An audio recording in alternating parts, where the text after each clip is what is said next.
మీరు సరే అంటే మిమ్మల్ని అక్కడికి తీసుకుని వెళ్తాను. నువ్వు చెప్పేది వింటుంటే చిన్నప్పుడు మా అమ్మమ్మ చెప్పిన చందమామ కథలా ఉంది. అయినా నిన్ను అలాంటి చోటికి తీసుకెళ్లేందుకు మా వదిన అనాలి. మధు, మనం ఉన్నది 21st సెంచరీలో. ఈ కాలంలో కూడా దయ్యాలు భూతాల్ని నమ్మటం ఏంటి? ఫూలిష్గా. నా కళ్ళతో చూశానని చెప్పినా నమ్మవేంటి? నేను హాస్పిటల్లో ఉండగా నన్ను ఒక నీడ వెంటాడుతోందని చెప్పాను. అది నీడ కాదు, ఆత్మ. దాని గొంతు నేను విన్నాను. నేను చెప్పేవన్నీ నీకు అబద్ధాలు అనిపించవచ్చు, కానీ దుర్గాబాయ్ దగ్గర చూసిన ప్రతిదీ నేను నమ్ముతున్నాను. Don't be silly Madhu. మళ్ళీ మళ్ళీ అదే చెప్తావేంటి? ప్లీజ్ కార్తీక్, నేను భ్రమతో చెప్పట్లేదు. ఈ ఒక్కసారికి నన్ను నమ్ము. నేనేది అడిగినా కాదనకుండా చేశావు. ప్లీజ్, మల్హోత్రా దగ్గరికి వెళ్దాం. సరే, నాకు నమ్మకం లేకపోయినా నీకోసం వస్తున్నా. కేవలం నీకోసం.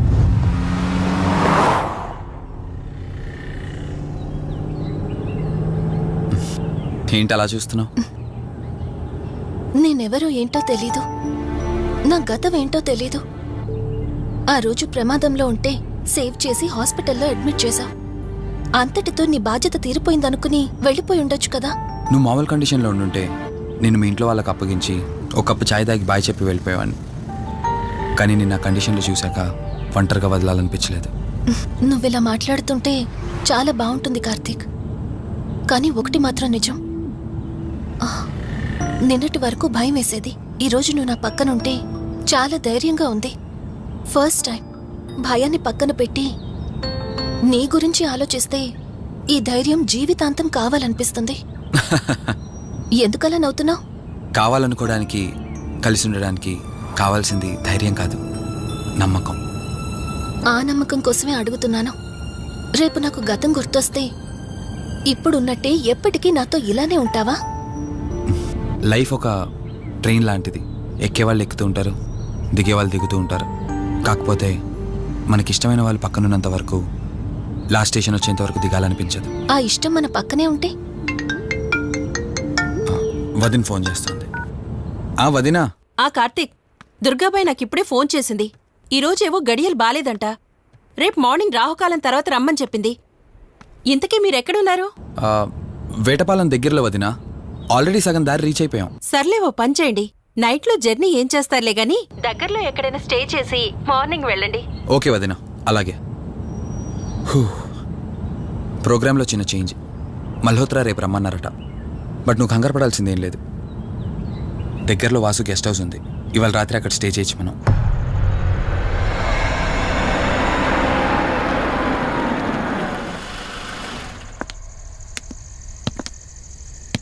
గెస్ట్ హౌస్ అంటే చిన్నదనుకున్నాను, కానీ పెద్దదే. డాక్టర్ కదా, ఆ మాత్రం సంపాదించుంటాడులే. నువ్వు ఈ రూమ్లో రెస్ట్ తీసుకో, నేను సోఫాలో పడుకుంటాను.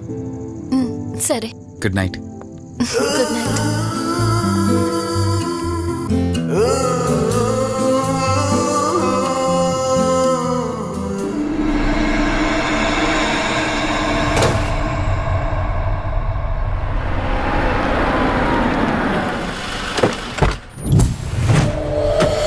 నేను చెప్పింది తన గురించే. చూసా, తన చుట్టే తిరుగుతున్న ఆత్మని చూసా.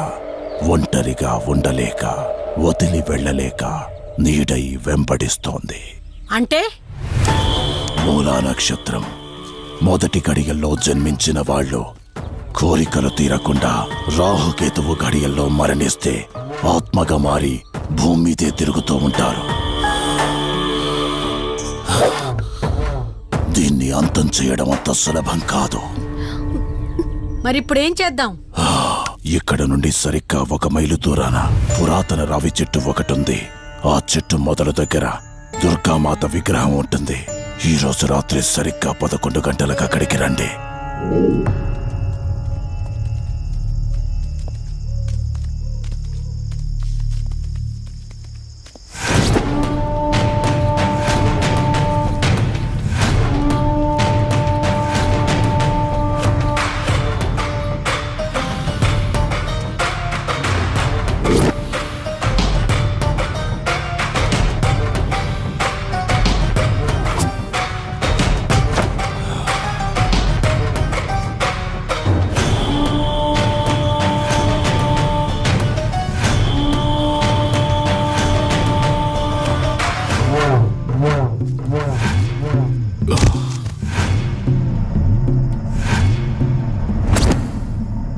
ఇప్పుడు నేను చెప్పేది జాగ్రత్తగా వినండి.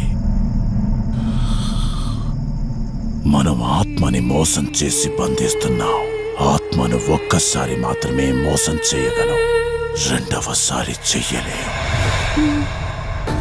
ఇక్కడి నుంచి కనిపిస్తుంది, ఆ చెట్టు వెనకమే నలుగురం ఉంటాం.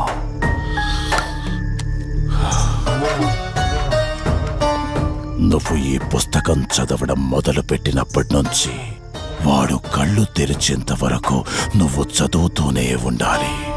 ఆ శవం కళ్ళు తెరిచాక నువ్విక్కడుండకూడదు. ఒకవేళ నువ్విక్కడే ఉన్నట్టయితే వాడు నిన్ను చంపేస్తాడు. చెప్పు, ధైర్యంగా చేయగలవా? చేస్తాను. సరే, చదవడం మొదలుపెట్టు. మధు, జాగ్రత్త.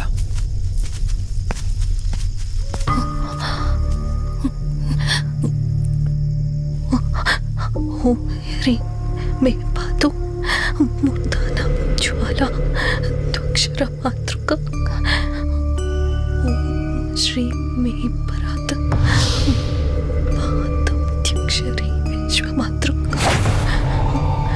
ఓం క్లీం సౌ మాతృక సాదేవి యమాతృక. ఓం హ్రీం సౌ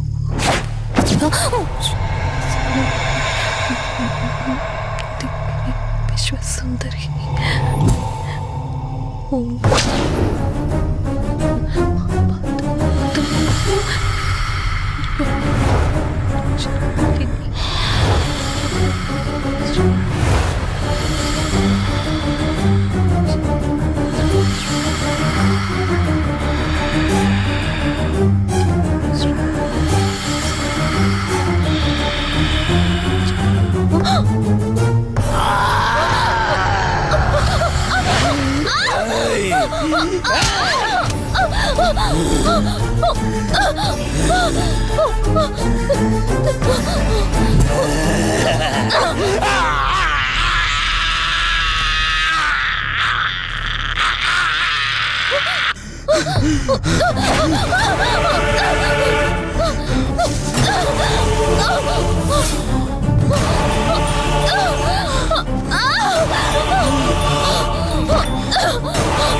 నీ గతమేంటో తెలియకపోయినా సరే, రేపటి నుంచి ఈ ఆత్మ అనేది నీ దగ్గరికి రాదు.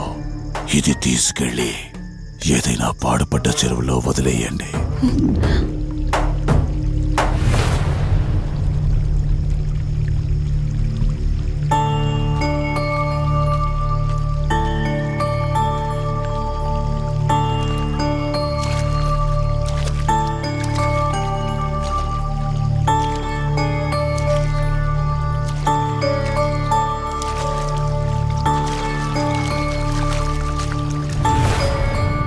కార్తీక్, నా ఈ జీవిత ప్రయాణంలో ఒంటరిదాన్ని కాకూడదని నన్ను పెళ్లి చేసుకోవడం కోసం వాళ్ళ తల్లిదండ్రులతో మాట్లాడడానికి వెళ్ళాడు.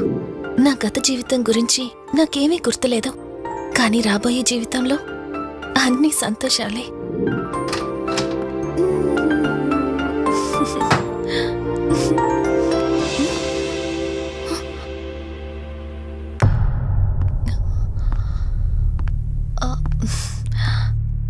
అక్క, ఏమైంది?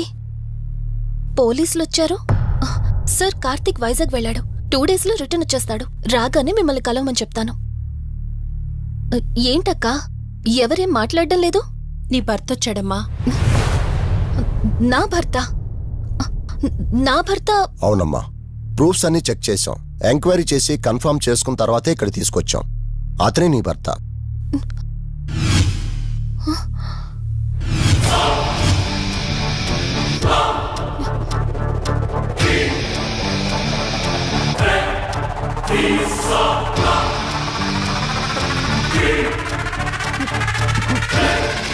మీరు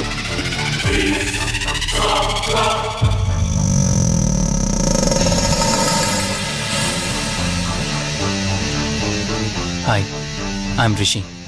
నేనే నీ భర్తని. నీ పేరు మధు కాదు, శివరంజని.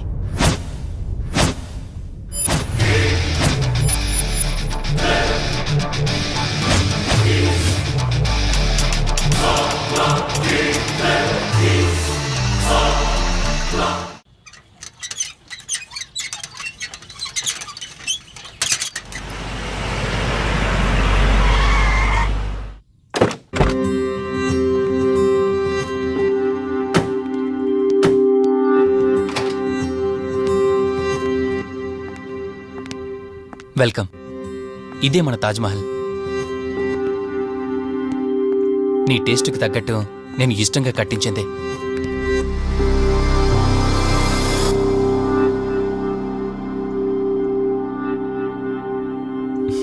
ఏంటలా చూస్తున్నా?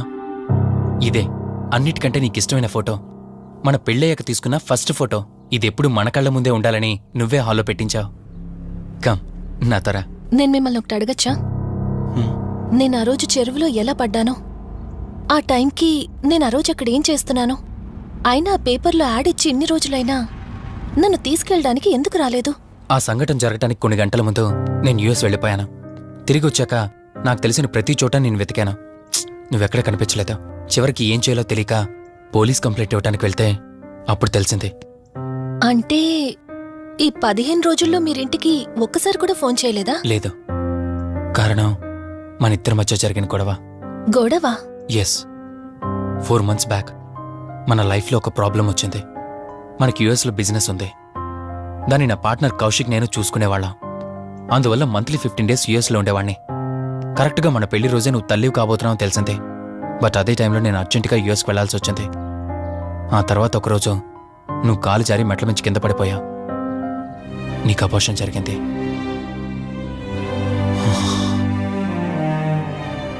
ఆ టైంలో నేను దగ్గరగా లేనని అప్పటి నుండి నువ్వు నన్ను దోషిగానే చూస్తున్నావు. ప్రతి చిన్న విషయానికి గొడవ పడేదానివే. అలా గొడవ పడిన ప్రతిసారి కారులో మీ ఫ్రెండ్ ఇంటికి వెళ్ళి కోపం తగ్గాక తిరిగి వచ్చేదానివి. మొదట్లో కొంచెం బాధేసినా రాను అలవాటైపోయింది.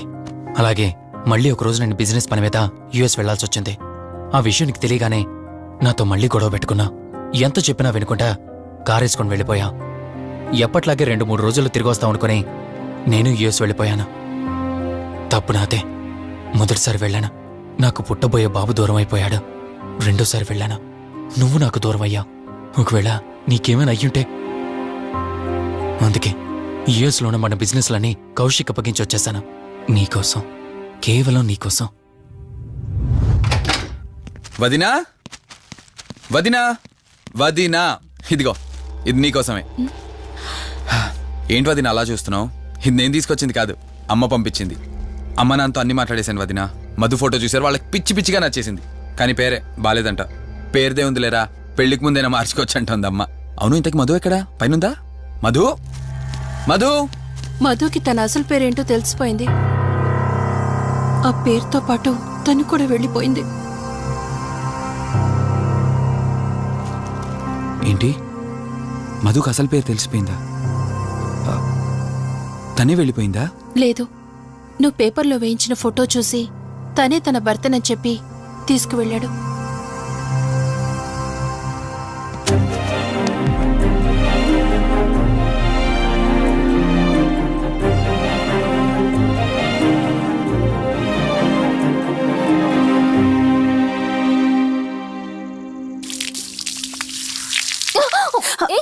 బావా, ఓ హే, సారీ. కావాలని చేసావు కదా నువ్వు, ఉండు నిప్ప అని చెప్తాను. ఇది చూసావా, మన పెళ్ళైన కొత్తలో గార్డెనింగ్ చేస్తుంటే పొరపాటున నా కాలు తగిలి వాటర్ మీద పడ్డాయి. అంతే, వాటర్ పైప్ తీసుకుని నా వెంట పడ్డావు. ఇలాంటి చిలి పనులు చాలా చేసేదానివి. Ranjani, are you okay? నాకు నిద్ర వస్తుంది, నేను వెళ్ళి పడుకుంటాను. Sure, no problem.